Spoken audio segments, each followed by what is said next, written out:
ரெண்டாவது ஆலமரம், மூணாவது இந்த மரம் வச்சேன். இந்த மரம் பயங்கரமாக பெருசாக அப்படியே ராஜேந்திரன் வீடு. இந்த தொழில்பேட்டை மெயின் ரோடு கோழியில்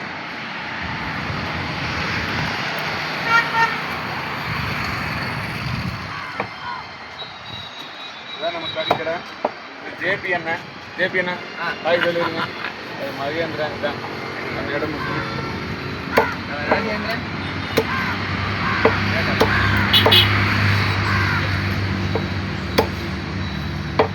பாருங்க. 10 வருஷத்துக்கு முன்னாடி இதே மரங்க எப்படி இருக்கு, இன்னைக்கு எவ்வளவு நிழல் கொடுக்குது நம்மளுக்கு.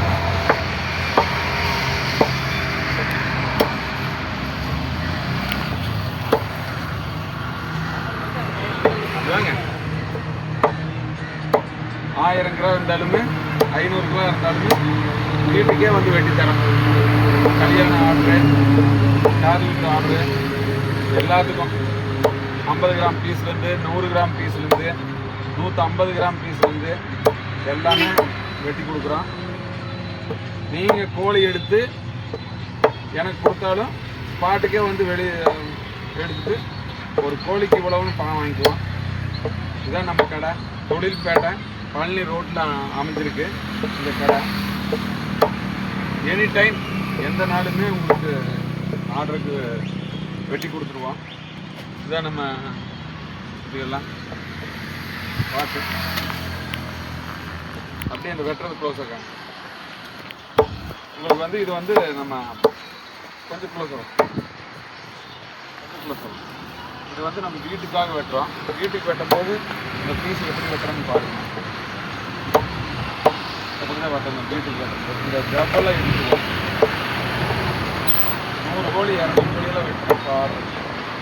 பாருங்க இதான் பீஸ்.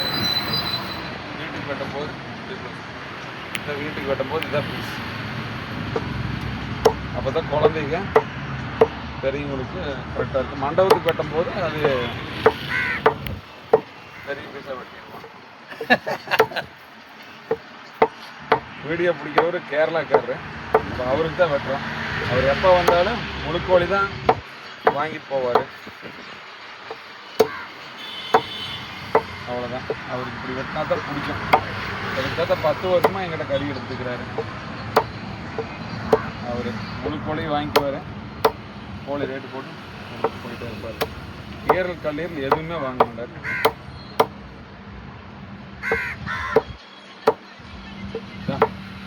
அப்படியே ரோடுக்கு பழனி ரோட்டில்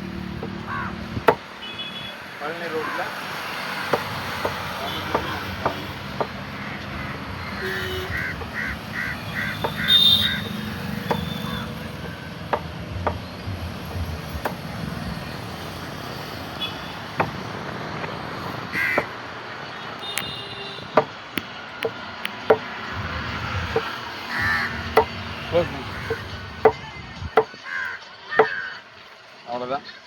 ஒரு முழு கோழியும் வெட்டியாச்சு. 2 கிலோ இடம் வருது.